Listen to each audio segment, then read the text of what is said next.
As we begin this video, I want you to take a second and think about someone who you hate, someone who you can't stand. This could be someone who's wronged you in your personal life, or maybe it's a politician who just makes your blood boil. Take a second and identify that person.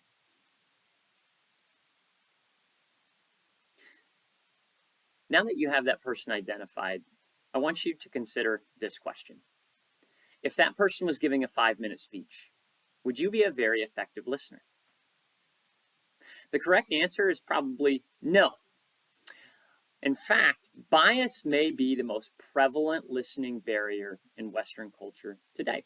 And it can manifest in a couple different ways. Okay, the first is a bias against a message. You disagree with someone's conclusion that you think they're going to draw, so you disregard the argument entirely. Okay, so that's a bias against a message. But we could also have a bias against a speaker, which is why I asked you to identify that person. Okay. In fact, when we have a bias against a speaker, we're likely to start criticizing them. So think about that 5-minute speech. Are you really focused on what they're saying? Or are you criticizing the speaker? Maybe it's their delivery. Maybe it's their appearance, etc. And in fact, even if you are listening to what they're saying, you may be intentionally misunderstanding their message in order to make it out to be more devious than it actually is. In fact, an ERP study from 2024 in the Journal of Neuropsychology found that aggressive individuals' hostile attribution bias may be reinforced by altered social knowledge structures that prime threat interpretations at both early perceptual and later evaluative stages. Simply put, when we hold a bias against a specific speaker, we intentionally misinterpret their message to be more devious than it actually is. Now, in this unit, we're going to work on overcoming some of those biases against specific speakers. In fact, you're going to be asked to engage in something that we call analytical listening. And the goal of analytical listening is to fully understand the message being sent.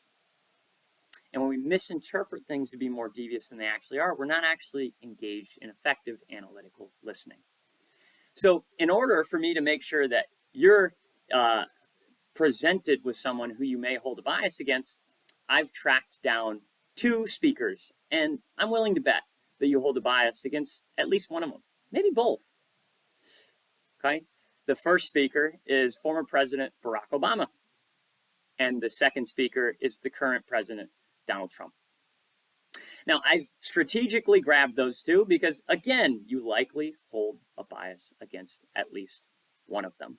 And so we're going to talk about how we can actually overcome our biases when it comes to effective listening, because you're going to be asked to paraphrase the messages in each one of those videos. So I'm going to give you a few tips. As we stated, analytical listening, our goal is to fully understand the message being sent. A couple tips for overcoming those biases.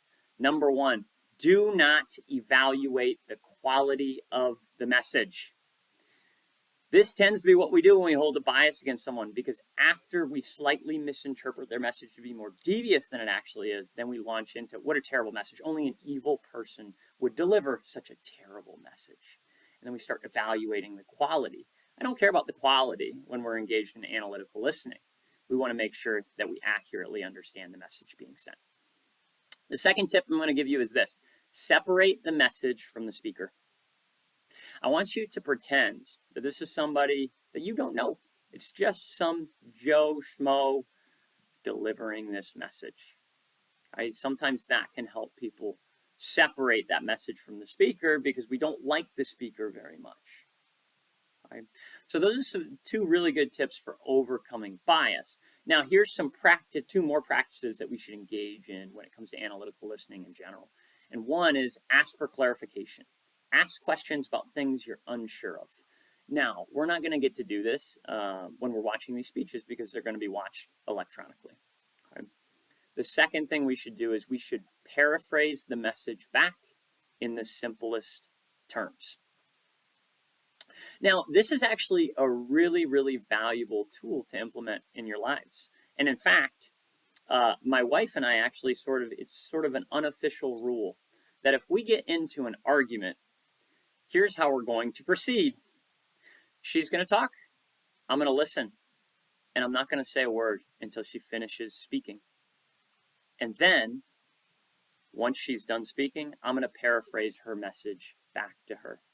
And we don't get to move on until she's happy with the way I paraphrased it. She feels I accurately understood her.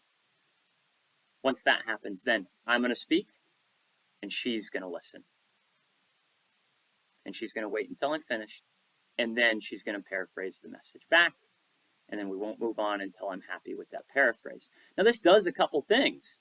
Number one, a lot of arguments stem from miscommunications. Now, all of a sudden, where we're taking a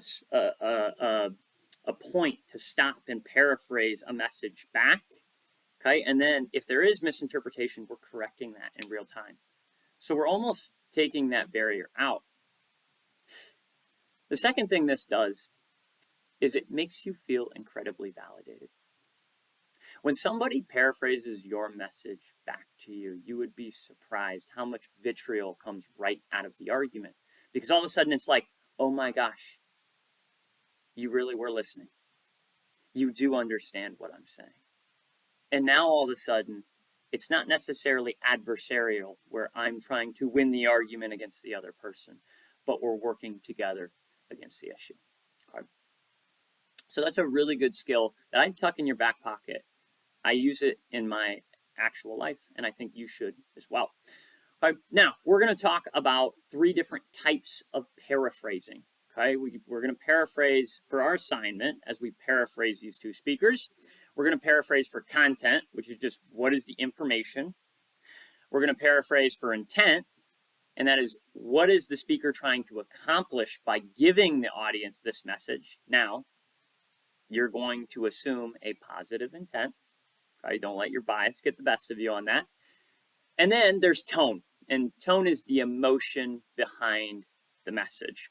Okay, our required reading for this week will touch more on these things, as well as what we call owned language and perception checking questions. Okay, owned language puts the onus on us. So as you go through and you have these 3 paraphrases, one for content, one for intent, one for tone, for each video, you're going to start each paraphrase with something like this. If I heard you correctly, it is my understanding. It sounds to me like. The onus is on me, not the other person. And then perception checking questions. So each paraphrase should end with something like this. Is that accurate? Did I hear you correctly? Etc. Okay. So if we implement these tips and we paraphrase in this way, I promise you we're going to make dramatic steps toward overcoming one of the most prevalent biases in Western culture today, and that's bias.